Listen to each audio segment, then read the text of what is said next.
Hello guys, আশা করি সবাই ভালো আছেন and welcome to my new another video. এবং আজকের ভিডিওতে একটু অন্যরকম কিছু জানার ট্রাই করব। তো চলুন কথা না বাড়িয়ে ভিডিওটি স্টার্ট করা যাক। বাকি আপনারা সবাই দেখেছেন যে পুরো অ্যাভেঞ্জার্স টিম ম্যাড টাইটান থ্যানোসের সাথে ফাইট করতে কতটা স্ট্রাগল করেছিল, মানে তাদের প্রায় ফেটেই যাচ্ছিল যদি টনি সময় মতন স্ন্যাপ না করতো। তো এই দিকটি দেখেই অনেকে ভাবছেন যেখানে থ্যানোসের সাথে ফাইট করতে তাদের ফেটে যাচ্ছে, তাহলে ডক্টর ডুমকে তারা কিভাবে হারাবে, কারণ সে থ্যানোসের চেয়ে প্রায় কয়েক গুণ পাওয়ারফুল এবং সে প্রায় আমাদের আয়রন ম্যানের চেয়েও বেশি ইন্টেলিজেন্ট। তো তাকে তারা কিভাবে হারাবে?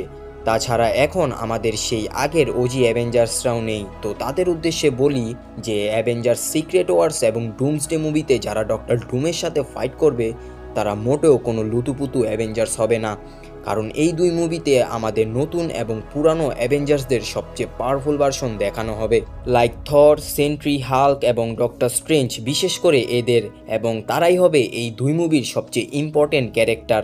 তাছাড়া আমাদের গড অফ মাল্টিভার্স লোকিও তো আছে।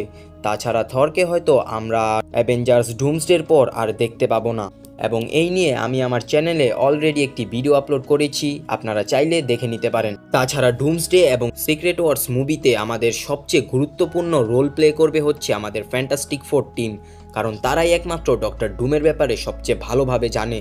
তো চিন্তার কোনো কারণ নেই, এবং আশা করি আপনাদের কাছে ভিডিওটি ভালো লেগেছে, এবং আপনাদের কোন রকম এবং কি নিয়ে ভিডিও চান তা অবশ্যই আমাকে কমেন্ট করে জানান। এবং এখন থেকে আমি সবসময় আপনাদেরকে লং ভিডিও দেওয়ারই চেষ্টা করব। বাকি চ্যানেলটি সাবস্ক্রাইব করে আমাদের সাথেই থাকুন।